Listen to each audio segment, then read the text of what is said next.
তুমি যে আকীদা লালন করে তুমি ইসরায়েলের পক্ষ নাও, তোমার ওই আকীদার মুখে আমি থুতু নিক্ষেপ করি। আপনারা ওকে ধরে নিয়ে আসি ওর মুখে পেশাব করে দেন। তোমারও আরে হুজুরকে মুখে প্রস্রাব করো, হুজুররা এত খারাপ। আলটিমেট ইসলামের অপমান হচ্ছে কিনা?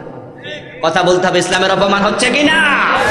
কিন্তু যারা হিন্দু, যারা বৌদ্ধ, যারা ইহুদি হুজুরে ঝগড়া দেখা তারা পুরো ইসলামকে দোষ দেয়। তারা কয় ইসলাম এত খারাপ, হুজুররা এত খারাপ। গলা যে ঝাঁকা নাকা। আমরা আকাবিররা এখন লাগছে কণ্ঠের বিরুদ্ধে, যাদেরকে আমরা ফির মনে করি, নসিহত বাদ দিয়া সব বক্তাদের পিছনে লাগছে।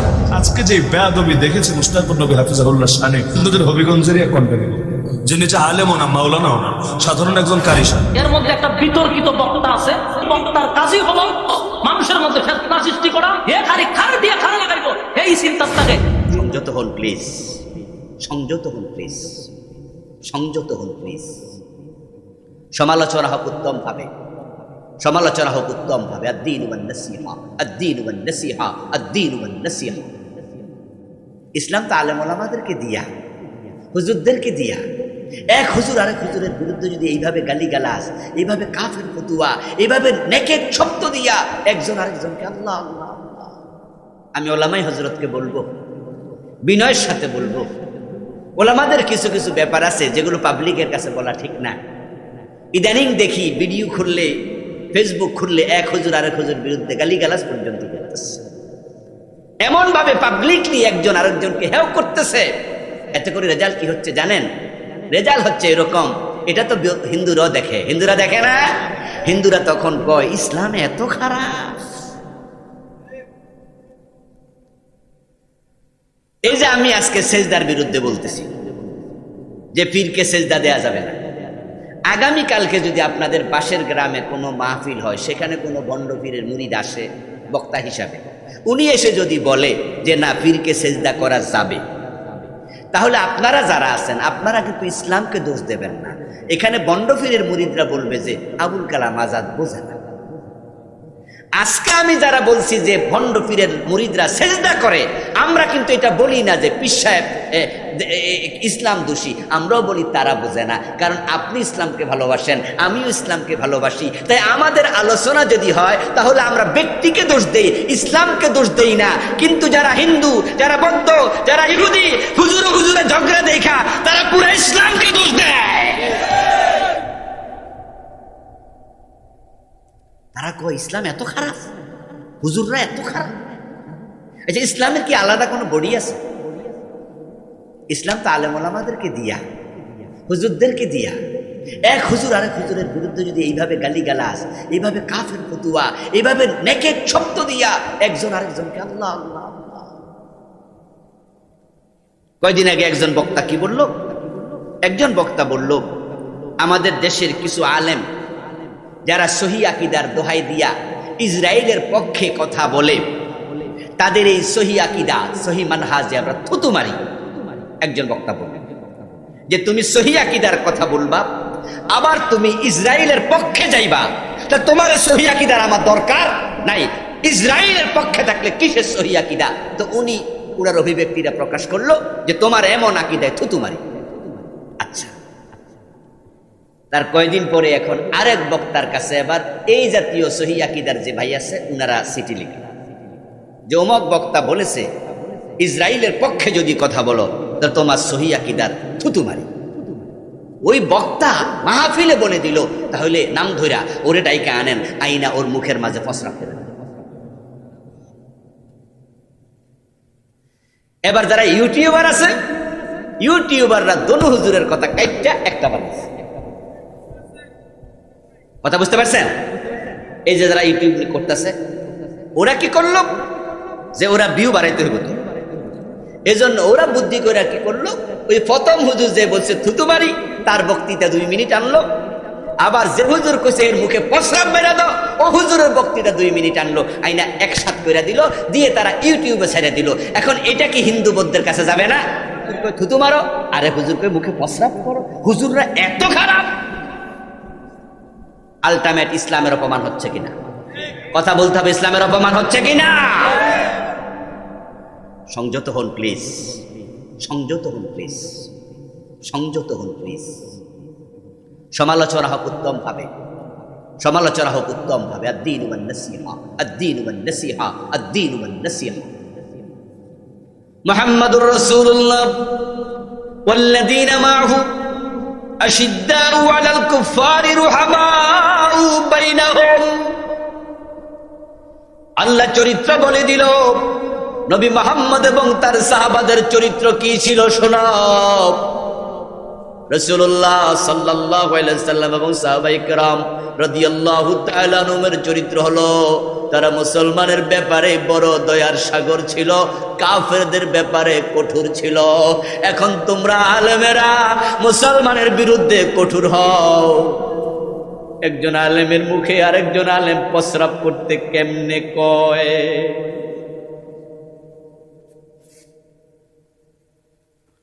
ও বেটা কিন্তু প্রথম জন কিন্তু কোনো ব্যক্তির নাম বলে নাই, ইঙ্গিত করে কাউকে বলেছে। আর এই হুজুর নাম ধইরা তারপর একজন ব্যক্তি রেকর্ড না পছন্দ। এখন কুফর কি? কুফর হলো দেদ্দুল ইমান, ইমানের বিপরীত। ইমান চিনলে কুফর বুঝবেন। ইমান হলো বিসমিল্লাহর বা থেকে মিনাল জিন্নাতি ওয়ান নাসের সিন পর্যন্ত যত হরফ এখানে আছে, যত বিধান আছে, যত আদেশ নিষেধ আছে, এই সবটা গ্রহণ করার নাম হলো ঈমান। আর কোরআনের একটা অক্ষরের সাথে দ্বিমত করার নাম কুফর। সবটা একসাথে মানার নাম ঈমান। এখন কোরআনে যা আছে সব মানো, সব মানো। মা আতাকুমুর রাসূলু ফাখুযুহু ওয়া মা নাহাকুম আনহু ফান্তাহু। আমার রাসূল জানিয়ে এসেছেন ধরো, যা ছাড়তে বলেছেন ছাড়ো। ইন্নামাল মুমিন কাল জামালিল আনিফ হাইসুমা কিদা ইনকাত। মুমিন তো সেই হলো যে হয়ে গেল ওই ওটের মতো, যে ওটের নাকের ভিতর মালিক রশি ঢুকাইয়া দিছে, মালিক টানে যেদিকে কদম দেয় সেদিকে। ইমানদার তো সে কোরআন হাদিসে যা আছে বিনা প্রশ্নে মানতে রাজি হবে। একটার সাথে দ্বিমত করবা, ঈমান শেষ। কাদিয়ানীর নাম শুনেছেন? আওয়াজ করে বলুন তো, তারা মুমিন না কাফের? তারা কি নামাজ পড়ে না, রোজা রাখে না, টুপিদারি নাই, আজান একামত দেয় না? কাফের কেন? কারণ তারা কোরআনের একটা মেসেজ মানে না। এটাই কুফর। ওই মেসেজটা হলো বিশ্ব নবী, শেষ নবী, আল্লাহর দেয়া মেসেজ। আমার নবী মুহাম্মদ শেষ নবী। মা কানা মুহাম্মাদুন আবা আহাদিম মির রিজালিকুম ওয়ালাকিন রাসূলুল্লাহি ওয়া খাতামান নবিয়্যিন। আমার নবী রাসূল, তিনি আল্লাহর রাসূল, তিনি শেষ নবী। কাদিনীরা বলে না গোলাম আহমদ নবী। কুফর হলো বন্ধু এই কোরআনে যত মেসেজ আছে অস্বীকার করা। পুরাটা যারা মানে না তারা যেমন কাফের, অর্ধেক মানে অর্ধেক মানে না তারাও কাফের। 29 পারা মানে 1 পারা মানে না সেও কাফের। 113 সূরা মানে 1 সূরা মানে না সেও কাফের। সব মানে 1 অক্ষর মানে না সেও কাফের। সবটা মানার নাম ঈমান। কাদিয়ানী মানলো না কয়টা? এবার বলুন তো, ইবলিস শয়তানের কথা এতক্ষণ বললাম, সে সিজদা করে নাই, সে মুমিন না কাফের? আল্লাহর কয়টা আইন মানে নাই? কুফর বুঝলেন তো? কুফর মানে হলো আল্লাহর বিধান থেকে একটা না মানলে কুফর। যদি কেউ চায় যে সিদ্ধান্ত নিছে বেটা বিষ খাইয়া মরে যাবে, তাইলে আপনার বুড়িসং বাজার যাইয়া কোনো দোকানে ঢুকিয়া দোকানে যা বিষ আছে সব খেয়ালায়, সব কিনা বাড়িতে আনে। বিষ খেয়ে যে মরতেছে, আধা মন খাওয়া লাগবে না, 100 টাকাও খাওয়া লাগবে না, 2 ফোঁটা খাইলেও এত বড় বেলুন হাওয়া ঢুকাইছেন অনেকক্ষণ লাগাইয়া, 15 মিনিট 20 মিনিট, এত বড় ফুলছে। এখন যদি কেউ চায় বেলুনটাকে আমি হাওয়া বের করে ফেলবো, তাহলে ছিদ্র 5টা করা যে কথা, একটা করা। কাফের হওয়ার জন্য পুরা কোরআনও স্বীকার করা লাগে না রে ভাই, একটাও স্বীকার করলে তুমি কাফের। ইবলিস একটা আইন মানে না, ইবলিস হলো কাফের। কাদিয়ানি একটা মানলো না, কাদিয়ানি হলো কাফের। ওই কোরআনের মাঝে আছে চোর ধরে হাত কাটো, 52 বছর মানলেন না। ডাকাত ধরে শুলে দাও, 52 বছরের বাংলাদেশে মানলেন না। জেনা করলে 100 বেত লাগাও, বিবাহিত হলো পাথর মারো, 52 বছরের বাংলাদেশে কোনো জজ কোর্ট হাইকোর্ট রায় দেয় না। মদ পান করলে 80 বেত লাগাতে হবে, এমন আইন হাদিসে আছে না নাই? বাংলাদেশে মদখোরদেরকে 80 বেত লাগাইছে কয়বার? শয়তান মানে নাই কয়টা? বাংলার পাবলিক মানে না কয়টা?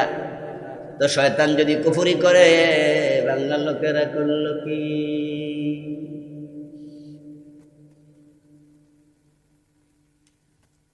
ও প্রিয় ভাই, আদম আলাইহিস সালামও কিন্তু আল্লাহর জান্নাতে একটা কথা শুনে নাই। আল্লাহ বলছিল ফালা তাকরাবা হাযিহিশ শাজারাতা ফাতাকুনা মিনাজ জালিমিন। ওই গাছের কাছে যেও না, গেলে জালেম হইয়া যাইবা। আদম হাওয়া কি গেছিল না যায় নাই? তারাও তো আল্লাহর কথা মানলো না, তারা কি কাফের হয়েছিল? আল্লাহ বলছে সত্য কথা বলো, রাসূল বলছে মিথ্যা বলিও না। কোনো মাসাদিকিন, সত্যবাদীদের সঙ্গ নাও, সত্যবাদী হয়ে যাও। কিন্তু আমরাও তো মাঝে মাঝে মিছা কই, জীবনে মিছা কথা কন নাই একটাও। কে কে আছেন হাত তোলা দেন। তাই বলে কি ইমান গেছে গা? শয়তান একটা মানে নাই, শুধু না মানার কারণে কুফরি হয় না। কাদিয়ানি একটা মানে না, শুধু না মানার কারণে কুফরি হয় না। যদি শয়তান আদম নবীর মতো একটা মানে নাই, যখনই গায়ের কাপড় খুলে পড়ে গেল, فلما ذاقا الشجرة بدت لهما سوآتهما طفقا يخصفان عليهما من ورق الجنة। গায়ের কাপড় খুলে পড়ে গেল, গাছের ফল ভক্ষণ করার সাথে সাথে জান্নাতে গাছের পাতা ছিঁড়ে লজ্জাস্থান ডাকতেছে। আর দুজনে মিলে রব্বানা যালামনা বলতে দেরি করে নাই, তাওবা করেছে। তাই ঈমান যায় না। কিন্তু শয়তান কি তাওবা করছে? অন্যায় যে করছে স্বীকার করছে, এই জন্যই কাফের। কাদিয়ানীরা বিশ্ব নবীকে শেষ নবী মানলো না। আমরা যদি তাদেরকে বুঝাই, এই যে ওয়াজগুলো আমি করতেছি, এই ভিডিওর মাধ্যমে কাদিয়ানীদের কাছে মেসেজ যাবে না? হিন্দু, বৌদ্ধ, খ্রিস্টান, ইহুদির কাছে যাবে না? এই মিডিয়ার কারণে কিন্তু সব চলে যাচ্ছে, সব চলে যাচ্ছে। আমার প্রিয় ভাইরা, কুফরি যদি আপনি করেন ঈমান শেষ হয়ে যাবে। এখন শয়তান কুফরি করলো একটা, কিন্তু সে গাদ্দারি করলো, তাওবা করলো না। কাদিয়ানীদেরকে আমরা বুঝাইলাম বিশ্ব নবীকে শেষ নবী মানো। আপনার একটু আওয়াজ দিয়ে বলুন তো, তারা যদি তাওবা করে প্রিয় নবীকে শেষ নবী মানে, তারাও মুসলমান হবে কিনা? কিন্তু তারা কি তাওবা করে বিশ্ব নবীকে শেষ নবী মানলো? তো তারাও তো গোরামি করলো, তাই তাদের ঈমানটাও চলে গেল। আর আদম হাওয়া আল্লাহর একটা আদেশ মানে নাই, কিন্তু কাদিয়ানির মতো গোরামিও করে নাই, ইবলিসের মতো গাদ্দারি করে নাই। দুইজনে আল্লাহর কাছে তাওবা করেছে। তাওবা করলে ঈমান যাবে না। এখন বাংলাদেশে চোরের হাত কাটলেন না, ডাকাত শুলে দিলেন না, জেনা করলে পাথর মারলেন না, মদ পান করলে 80 বেত লাগাইলেন না।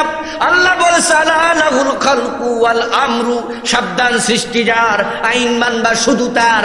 আল্লাহর আইনে দেশ চালাইলেন না, আপনারাও গাদ্দারি করতেছেন। আমরা বুঝাইলো বুঝ মানেন না। আল্লাহর আইনে দেশ সমাজ চালান না, আদালত চালান না। উল্টা চান্স পাইলে আল্লাহর আইনের পক্ষে যারা কথা বলে তাদেরকে জেলখানার কয়েদি বানায়া দেয়। আপনাদের ঈমানটা কেমনে থাকবে? এই কুফরি নিয়ে আমি একটা বই লিখছি। এই বইটা ঈমান, কুফর ও নিফাক। কুফরি হয় 56 কারণে। আমার গবেষণা থেকে আমি এই বইটি লিখেছি। তো যারা কুফরি থেকে বাঁচতে চান, বিভিন্ন রাইটারের লেখা আছে কুফর নিয়ে। আমারটাই পড়তে হবে জরুরি না, পড়বেন। ইসলামের মৌলিক ইলম শিক্ষা করা নফল না ফরজ? তলাবুল ইলমি ফারিদা আলা কুল্লি মুসলিম, মৌলিক ইলমগুলো শিখতে হবে। তো কুফর নিয়ে আমি লিখছি, 56টা কুফর লিখছি। এবার আপনি পড়ে পড়ে ভাববেন যে আমার ভিতরে আছে কি, এটা আমি করি কি? যদি আমি করি, এখনো তাওবার সুযোগ। মৃত্যুর গড়গড়া শুরু হওয়ার আগ পর্যন্ত তাওবা কবুল হবে। আপনি ফিরে আসেন, আবার কালেমা পড়ুন, জাদ্দিদু ঈমানাকুম বিকাউলি লা ইলাহা ইল্লাল্লাহ, ঈমান তাসদীদ করুন। শিরিক থাকলে ঈমান থাকবে না।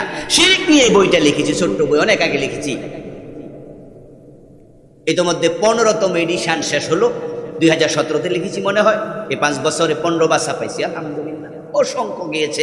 এটার মাঝে আমি 29টা শিরিক লিখছি, যেগুলো বাংলাদেশে অলরেডি চলমান। নির্বাচন যখন আসে শিরিক বেড়ে যায়, ধর্ম যার যার উৎসব সবার। হিন্দুদের দুর্গা পূজার সময় স্লোগান বেড়ে যায়, নির্বাচন আসলে জনগণ সকল ক্ষমতার উৎস, এই স্লোগানটা বেড়ে যায়, ঠিক কিনা? আবু নসর ভাই কিন্তু বলেছে এটা নিয়ে কিছু কথা, আন্নাল কুওয়াতা লিল্লাহি জামিআ, সকল ক্ষমতার মালিক কে? জনগণ সকল ক্ষমতার উৎস বললে শিরক হবে, শিরক। লাকুম দীনুকুম ওয়ালিয়া দীন, তোমার ধর্ম তোমার, আমার ধর্ম আমার। ধর্ম যার যার উৎসব তার তার, ধর্ম যার উৎসব সবার, এটা হতে পারে না। হিন্দুদের দুর্গা পূজা তাদের উৎসব, এটা মুসলমানের উৎসব হতে পারে না। আল্লাহর কোরআনের বিরুদ্ধাচরণ করবে, ঈমান শেষ। যে এলাকায় মাজার আছে ওই এলাকায় শিরকের বাজার মিলে যায়।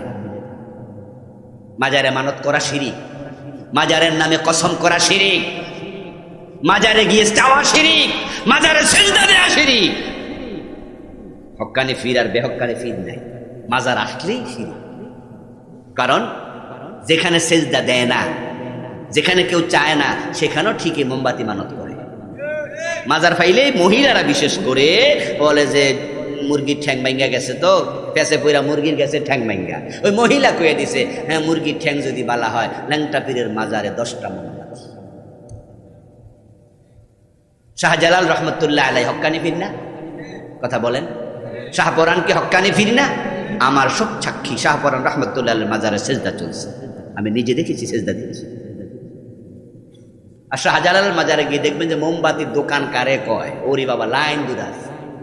এক মোমবাতি 3 বার বেছে, আরো বেশি বেছে, কারণ সবাই দেয় এই খাদেমরা আবার বেচ চালায় দোকানদারের কাছে। এত মোমবাতি জ্বালাইবো কমিয়া, কারেন্টে তো যায় না হিয়ানে। তো আপনারা যারা দিলেন মোমবাতি, এরা সব স্তূপ কইরা রাত যখন 2:30-3টা বাজে লোক কইমা যায়, বস্তাত বইরা নিয়ে দোকানদারের কাছে বেচালায়। দোকানদার অর্ধেক দামে কিনা, এরা আবার পুরা দামে বেছে। খাদেমও লাভ, দোকানদারও লাভ। মাঝকে ধরা খাইলো কেনা? পাবলিক, ব্যাককল পাবলিক, ঠিক না? ঠিক। আমাদের গোলাপ শাহ রহমতুল্লাহ আলাইহির মাজার আছে, রহমতুল্লাহ আলাইহি বলে দোয়া করছি, হসনুল জান্নাহ মিন হসনিল ইবাদা। উনার ব্যাপারে আমি জানি না উনি কেমন মানুষ ছিলেন, ধরে নিলাম ভালো মানুষ। উনার রোজা, উনার মাজারে চারপাশে এসএস দিয়া শক্ত কইরা গিরিল বানাই দিয়েছে। গুলিস্তান মোড়ে দেখবেন এত মোড়া ভাই, এক একটা মোড়া। এর মাঝেও পাবলিক সিফা দিয়া 500 টাকার নোট দিয়া, 1000 টাকার নোট বইরা থাকে, এরকম বইরা থাকে। দেখবেন যে অভাব নাই। কিছুদিন আগে এই সিজন, সম্ভবত এই সিজনে একবার শুরুতে অক্টোবরে সম্ভবত, যেটুকু মনে পড়ে, আমি যাচ্ছিলাম ব্রাহ্মণবাড়িয়া মাহফিল করার জন্য। ওখান থেকে যাওয়ার সময় কেল্লা সার মাজার পাইলাম, আখাউড়া নাকি? আচ্ছা, তো আমি ড্রাইভার সাহেবের বললাম যে মাজারে কোনোদিন আসি নাই, একটু দেখি না। হাতে সময় ছিল, গাড়ি ঢুকাও। তো গাড়ি ঢুকাইলো, গেলাম। গিয়ে দেখি বাইরে ভাই বিশাল একটা গাড়ি, গামলা। ওই যে গরুরে বাপ ইয়ে খাওয়ায় না, মার খাওয়ায় না, এগুলা পানি খাওয়ানোর জন্য কি করেন আপনারা? গামলা, গামলা। এত বড় গামলা, আপনি ঢুকলে উঠতে পারবেন না। এবং গামলার উপরে আছে লোহার বেড়া, এরকম গোল করে লোহা দিয়ে বেড়া বানাইছে। তা আমি জিজ্ঞাসা করলাম যে কিরে ভাই, ওখানকার একজন লোক আসছে আমাকে রিসিভ করার জন্য, মোটরসাইকেল নিয়ে কয়েকজনই আসছে, ওরাও সাথে ছিল। বললাম যে এটা কি জিনিস? বললো হুজুর, যখন উরুস চলে এই যে বিশাল গামলা, আমার মনে হয় যদি 2 টাকার নোটও দেয় তাও কয় লাখ যে হয় আল্লাহ জানে। বলল যে সবটা ভরে যায়, প্রতিদিন সাফ করা লাগে, বস্তা ভরে নেওয়া লাগে। আমার প্রিয় ভাই, আপনার কাছে প্রশ্ন, এই যে গোলাপ শাহর মাজারে টাকা দিলেন, কেল্লা শাহর মাজারে টাকা দিলেন, 1000 টাকা, লক্ষ টাকা দিলেন, গোলাপ শাহ কয় % পাইল? কেল্লা বাবা কয় টাকা পাইল? তা আপনি দিলেন কারে, খাইল কেডা? এরপরও যারা দেয় তাদেরকে ব্যাককল বলা দরকার আছে না নাই? যারা শিরিক করে তাদের ঈমান থাকবে না। 29টা শিরিক লিখেছি, ছোট্ট বই, যাওয়ার সময় নিয়ে যাবেন, স্টেজে পাবেন ইনশাআল্লাহ। ঈমান নিয়ে মরবেন, নেকামল নিয়ে মরবেন। ঈমান কারে কয়, নেকামল কারে কয় সেটাও শিখবেন, জানবেন, জান্নাতি হয়ে যাবেন। আজকে যে দুইটা বললাম ওই দুইটাকে লালন করি, শিরিক এবং কুফর থেকে আল্লাহর কাছে আশ্রয় চাই। আল্লাহ তুমি আমাদেরকে যাবতীয় শিরক থেকে, কুফর থেকে হেফাজত করো, বলেন আমিন।